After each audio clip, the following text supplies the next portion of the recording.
தாரா தாரிணி தேவிகளின் தரிசனத்திற்கு பிறகு விக்னங்களை நீக்கும் விமலா தேவியின் தரிசனம். மறுநாள் காலை நாங்கள் முதலில் சென்றது சாக்ஷி கோபால் கோவில், கண்ணனுடைய கோவில். அங்கிருந்து பலிஹர் சண்டிமா கோவிலுக்கு சென்றோம். அம்பிகை கடற்கரை பகுதியில் இருப்பதால் மணலுக்கு நடுவில் குடியிருக்கிறார். கோவிலில் 2 பண்டாக்கள் தவிர யாருமே இல்லை. நாங்கள் அம்மைக்கு முன் போய் அமர்ந்தோம். அம்மைக்கு அழகாக அலங்காரம் செய்து ஆபரணங்கள் அணிவித்து பட்டாடை உடுத்தி மலர்களால் அலங்கரித்து கடைசியாக சிரசில் கிரீடம் வைத்தார்கள். நான் அரசிகளுக்கெல்லாம் அரசி என்ற தோற்றம். அம்பிகையின் அலங்காரம் எங்கள் கண் முன்னே நடக்க எங்களுக்கு ஏதோ தேவலோகத்தில் இருப்பது போன்ற உணர்வு. அவர்கள் படம் பிடிக்க அனுமதிக்கவில்லை. அம்பிகையின் தரிசனமே மனநிறைவு என்று கோவிலை விட்டு இறங்கும் போது வெளியில் வந்து கோவில் வாசலில் நின்று போர்டில் இருந்த மாவை படம் பிடித்துக் கொண்டேன். அங்கிருந்து உலக புகழ்பெற்ற ஜெகநாதர் ஆலயம், உத்கல பீடம் அல்லது புருஷோத்தம பீடம், தேவியின் அங்கம் நாபி அல்லது வயிறு 3ஆம் அடிப்பு, அம்பிகை விமலா அல்லது பிமலா அல்லது விஜயா, பைரவர் சாக்ஷாத் ஜெகநாதரே. உத்கலே நாபி தேசஸ்து விரஜாக்ஷேத்திரம் உச்சதே விமலாசா மகாதேவி ஜெகநாதஸ்து பைரவகா. இந்த உத்கல பீடத்துல நாபி விழுந்த இடத்தில் விரஜாக்ஷேத்திரம் என்ற பெயர். இங்கிருக்கும் தேவி விமலா, ஜெகநாதரே அவளுடைய பைரவர். ஒரு முகம், 10 கரங்கள், வலது கால் மடித்து இடது கால் தொங்கவிட்ட தேவி. சதிதேவியின் நாபி கஷேத்திரம் இந்த உத்கலம். இதை விரஜாக்ஷேத்திரம் என்றும் கூறுகிறார்கள். நாம் ஏற்கனவே விரஜாக்ஷேத்திரத்தில் கிரிஜா தேவியை தரிசித்திருக்கிறோம். இந்த உத்கல தேசத்திற்கு சமமான தேசமே கிடையாது என்று கூறுகிறார்கள். மாத்திருக்கா அக்ஷரங்களில் ஞா விழுந்த இடம், அக்ஷர தேவி, ஞான ரூபா அல்லது ஞான பிரபோதினி தேவி. அனைத்து விஷ்ணு மந்திரங்களும் சித்திக்கும் பீடம். அக்ஷர தேவி ஒளிமயமானவள், ஒரு முகம், 4 கரங்களுடன் கூடிய சிம்மவாகினி. அம்பிகை விமலா தேவி அல்லது விஜயாதேவியே முதலில் இங்கு கோவில் கொண்டாள் என்றும், அதன் பின்னர் அவளுடைய கஷேத்திரபாலகராக புருஷோத்தமன் அதாவது ஜெகநாதர் கோவில் கொண்டாராம். ஆக இது முதலில் சக்தி பீடமாக பிரசித்தி பெற்று பின்னர் ஜெகநாத கஷேத்திரம் ஆனது. நமது நாட்டின் 4 பிரசித்தி பெற்ற கஷேத்திரங்களான பூரி, துவாரகா, பத்ரிநாத் மற்றும் அயோத்தியா ஆகியவற்றில் இதுவும் ஒன்று. பூரி பகவான் நாராயணனின் சங்கு, புவனேஸ்வர் சக்கரம், ஜாஜ்பூர் கதா, கொனார்க் பத்ம கஷேத்திரமாகவும் பிரசித்தி பெற்று இருக்கின்றன. ஜகத்துக்கே நாதன் ஜெகநாதன் இருக்கும் இடம். ஒவ்வொரு ஹிந்துவும் வாழ்க்கையில் ஒரு முறையாவது சென்று தரிசிக்க வேண்டும் என்று நினைக்கும் கஷேத்திரம். உலக புகழ்பெற்ற ரத யாத்திரை இங்குதான் நடக்கிறது. ஸ்காந்த புராணம், பிரம்ம புராணம் ஆகியவற்றில் இந்த ஜெகநாதரின் மகிமையை அறிகிறோம். ஜெகநாதர் ஆதியில் நீலமாதவனாக தொழப்பட்டு வந்தார். அவரை பூஜித்தவர் விஸ்வவாசு என்பவர். இதை கேள்விப்பட்ட இந்திரத்யும்னன் என்னும் மன்னன் தன் மந்திரியான வித்யாபதியை நீலமாதவன் எங்கிருக்கிறார் என்று கண்டுபிடிக்குமாறு பணித்தார். மன்னனின் ஆணைப்படி வித்யாபதி எவ்வளவு முயன்றும் கண்டுபிடிக்க முடியாமல் விஸ்வாவாசுவின் மகள் லலிதாவை மணந்து கொண்டு தன் மாமனின் பூர்ண நம்பிக்கைக்கு பாத்திரமானார். மீண்டும் மீண்டும் நீலமாதவனை தரிசிக்கும் பாக்கியத்தை வேண்ட மாமனான விஸ்வாவாசு தன் மருமகனை கண்ணை கட்டி காட்டிற்கு அழைத்துச் சென்று நீலமாதவனை தரிசிக்க வைத்தார். புத்திசாலியான வித்யாபதி வழி முழுவதும் கடுகு விதைகளை தூவி வைக்க, மழைக்காலத்தில் அவை வளர்ந்து செழிக்க, அதனால் சுலபமாக வழி கண்டுபிடித்து மகாராஜாவையும் அழைத்து கொண்டு காட்டிற்கு சென்றான். ஆனால் நீலமாதவன் உருவச்சிலையோ காணாமல் போயிருந்தது. மனமுடைந்த அரசன் நீலமலையில் அன்ன ஆகாரம் இல்லாமல் பரமனின் தரிசனத்திற்காக தவம் இருந்தான். மன்னனுக்கு ஜெகநாதர் காட்சி தந்தார். கடற்கரையில் ஒதுங்கும் ஒரு வாசனை மரக்கட்டையினால் பகவானின் விக்கிரகத்தை செதுக்குமாறு அசரீரியாக குரல் கொடுத்தார். நான் நீலமாதவனாக இருந்த இடத்தில் தாருமாதவனாக தேவதாரு மரத்தில் இருந்து மூர்த்தி செய்து வழிபடு என்று கூறினார்.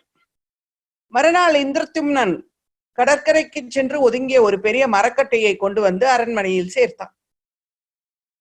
அவனுடைய தச்சர்கள் யாராலும் அந்த மரத்தை சிலையாக்க முடியவில்லை.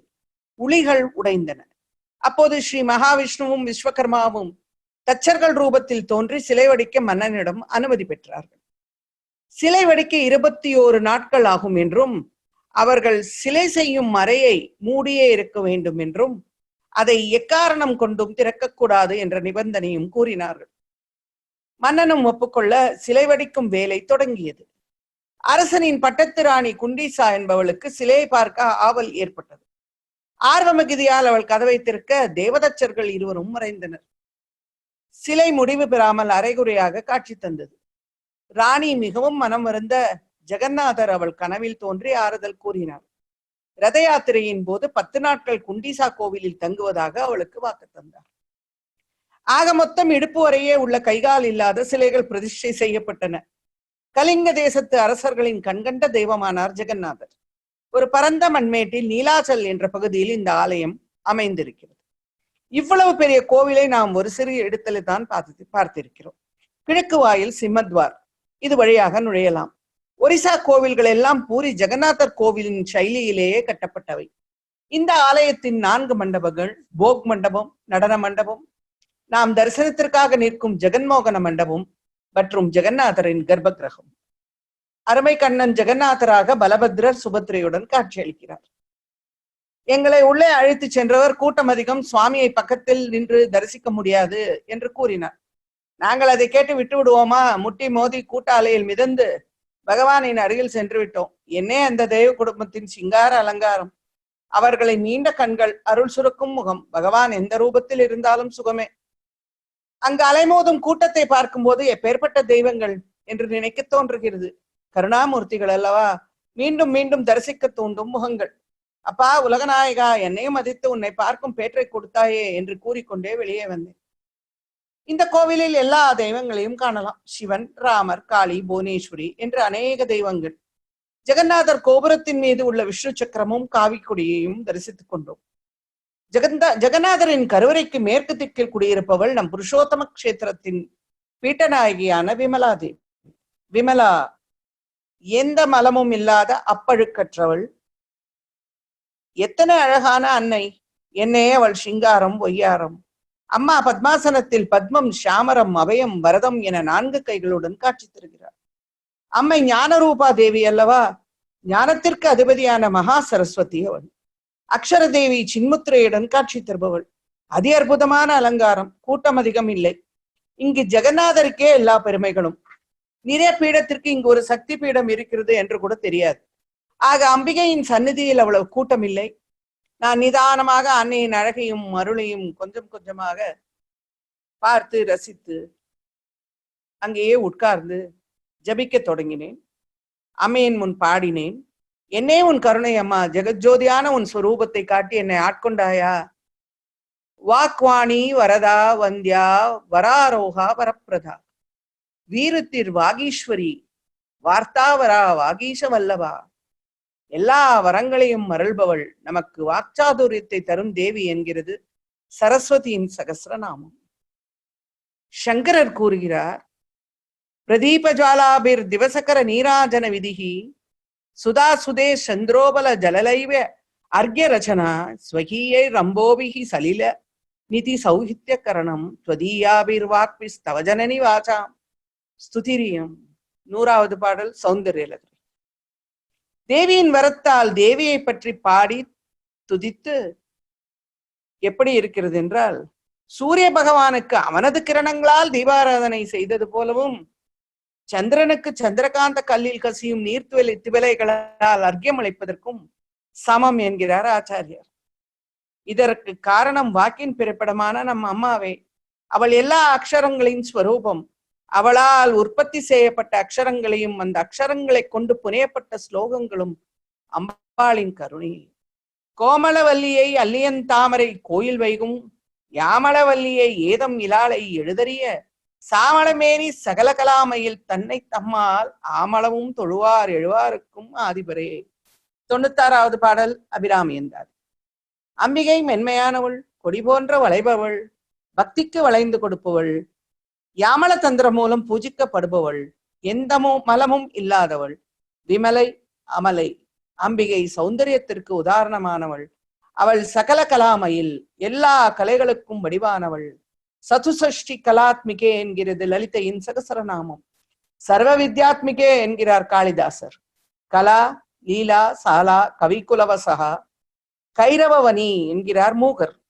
அம்பிகை 64 கலை வடிவானவள். நம்மால் முடிந்தளவு உள்ளன்புடன் அம்பிகையை நினைத்தால் அவள் சாம்ராஜ்ய பிரதாயினி, சாம்ராஜ்யத்தையும் நமக்கு தருவாள். அன்னை விமலா தேவியின் தரிசனம் பூர்ணமாக கிடைக்க வெளியே வந்தேன்.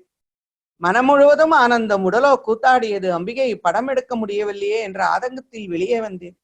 அங்கிருந்து சுற்றுலா தகவல் மையத்திற்கு சென்று அம்மையின் படம் கிடைக்குமா என்று விசாரித்தேன். படம் கிடைக்கவில்லை. ஆனால் அங்கிருந்தவர் ஒரிசாவின் சக்தி பீடங்களை பற்றி நிறைய விஷயங்கள் கூறினார். சாம்லி, சம்பல்பூர், சர்ச்சிகா பங்கி, பிரஜா ஜாஜ்பூர், புவனேஸ்வர் கௌரி, ஜங்கட் சரளா, பூரி விமலா, கடக் சண்டி, டங்கினி ஹிங்குலா, பான்பூர் பகவதி என்று ஒரு பெரிய பட்டியலே கொடுத்தார். நான் மனம் தளராமல் விக்ரமாதித்தனை போல ஜெகநாதர் மந்திரின் அலுவலகத்திற்கு விரைந்தேன். அங்கிருந்த PRO திரு லக்ஷ்மிதர் அவர்களை சந்தித்து எனக்கு விமலாமாவின் படம் ஒன்று தர முடியுமா என்று கெஞ்சினேன். அவர், அம்மா உள்ளே இருக்கும் தெய்வங்களை படம் எடுப்பதில்லை, ஆகையால் உங்களுக்கு கிடைக்காது. ஆனால் எனக்கு முன் வேலை பார்த்த திரு ராஜேந்திர மொஹந்தி என்பவர் அம்பிகை பற்றி நிறைய ஆராய்ச்சி செய்திருக்கிறார். அவரிடம் கேட்டால் விமலா தேவியின் படம் நிச்சயம் கிடைக்கும் என்று கூறினார். மேலும் நீங்கள் ஊருக்கு போங்கள், அவர் தொடர்பு என்னை கண்டுபிடித்து உங்களுக்கு அனுப்புகிறேன் என்று கூறினார். பின்னர் அவரிடமிருந்து ஒரு வாழ்த்து அட்டையில் இருந்த விமலாமாவின் நவராத்திரி அலங்காரத்துடன் கூடிய படத்தை கொடுத்தார். நான் திரு லக்ஷ்மிதர் அவர்களை தொடர்பு கொண்டு பேசிக்கொண்டே இருந்தேன். அவர் ஏதோ வேலையாக பெராம்பூர் போய்விட 1 மாதம் கழித்து திரு மொஹந்தி அவர்கள் செல் நம்பர் கிடைத்தது. நான் அவரை தொடர்பு கொள்ளும் போது அவர் தாயாருக்கு உடல்நிலை சரியில்லாமல் அவர் புவனேஸ்வர் சென்று விட்டார். பின் 2 மாதங்களாக அவருடன் தொடர்பு கொண்டு அம்மையின் படச்சித்திரத்தை இமெயிலில் வரவழைத்தே விட்டேன். என்னே அவளின் ரூபலாவண்யம், அப்பழுக்கற்ற உருவம் அன்னை விமலா தேவி. என்னை தேடி வந்தாள் அந்த அன்னை. உனக்கு கோடி நமஸ்காரங்கள் தாயே. நாங்கள் பூரியில் குண்டிசா மந்திருக்கு போய்விட்டு நேரே ராமச்சண்டி மந்திருக்கு புறப்பட்டு விட்டோம். ராமன் வணங்கிய தேவி. நல்ல கூட்டம், அழகான கடற்கரை என்பதால் ஒரு பிக்னிக்கிற்கான இடம் போலவும் இருக்கிறது. அன்னை ராமச்சண்டி வழக்கமான சண்டிமாக்களை போன்றே அலங்காரத்துடன் இருந்தாள். படம் பிடிக்க கூடாது என்று சொன்ன பண்டாவை மீறாமல் வெளியே வந்து படம் பிடித்துக் கொண்டேன். அங்கிருந்து குசபத்ரா நதி வங்காள விரிகுடாவில் கலக்கும் சங்கமம் நின்று நிதானமாக பார்த்து ரசித்தேன். அப்பப்பா, இந்த ஒரிசாவில் தான் எத்தனை கோவில்கள், எத்தனை அழகான இடங்கள். அங்கிருந்து காக்கட்பூர் மங்களச்சண்டி கோவில். இந்த இடத்திலிருந்துதான் 12 வருடங்களுக்கு ஒரு முறை ஜெகநாதர் குடும்பத்தை செதுக்கும் மரம் தேர்ந்தெடுக்கப்படுகிறது. இந்த கோவில் பண்டாவுக்கு தெரிவிப்பதாக எங்கள் டிரைவர் கூறினார். கோவிலில் ஏக கூட்டம். பண்டாக்கள் பூஜை செய்வதை விட்டு வேற ஏதோ விதத்தில் மிகவும் பிஸியாக இருந்தார்கள். நாங்கள் அம்பிகையின் முன்னால் போய் தரிசனம் செய்து கொண்டு வெளியே வந்தோம்.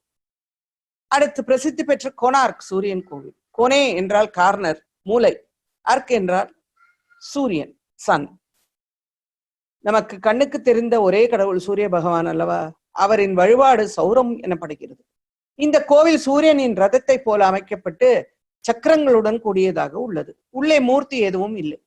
இந்த சூரியனார் கோவில் ஒரிசாவின் கட்டடக்கலைக்கு ஒரு எடுத்துக்காட்டு.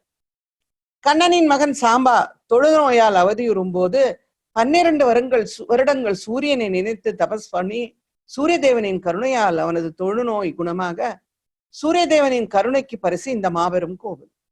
அங்கிருந்த நவக்கிரக மந்திரில் நவக்கிரகங்களும் குடியிருக்கிறார்கள். அவர்களை சந்தோஷமாக தரிசித்து விட்டு கிளம்பினோம். வரும் வழியில் பிப்பிலி என்ற ஊரில் ஒரிசாவின் கைவினைப் பொருட்கள் விற்பனை செய்கிறார்கள். புவனேஸ்வரிலிருந்து கோனார்க் சென்றாலும் சரி, பூரி சென்றாலும் சரி, பிப்பிலியை தாண்டித்தான் செல்ல வேண்டும். நான் எதோ வாங்கி கொண்டேனுங்க. மீண்டும் புறப்பட்டு புவனேஸ்வர் வந்து சேர்ந்தோம். ஒரு அருமையான இனிமையான நாளாக முடிந்தது. மறுதினம் புவனம் போற்றும் லிங்கதாரிணி புவனேஸ்வரி லிங்கராஜ் சிவன் கோவிலில் இருக்கும் தேவி லிங்கதாரிணி அல்லது புவனேஸ்வரி. அவளை பார்வதி என்றுதான் அழைக்கிறார்கள். அந்த அம்மாவின் தரிசனம். என்னுடன் இந்த பயணத்தில் கூடவே வந்து சக்தி பீடங்களை தரிசிக்கும் உங்கள் அனைவருக்கும் தேவியின் அருளும் ஆசீர்வாதமும் கிடைக்கட்டும். இந்த என்னுடைய சேனலுக்கு நீங்கள் சப்ஸ்கிரைப் செய்தால் உங்களுக்கு உடனே அந்தந்த தேவி தரிசனம், அந்த சக்தி பீட தரிசனம் உடனே கிடைத்துவிடும். ஆகையால் என்னுடைய இந்த சேனலுக்கு நீங்கள் சப்ஸ்கிரைப் செய்யுங்கள். Dear listeners, I'm very happy that you'll be traveling with me to all the Shakti Peeths.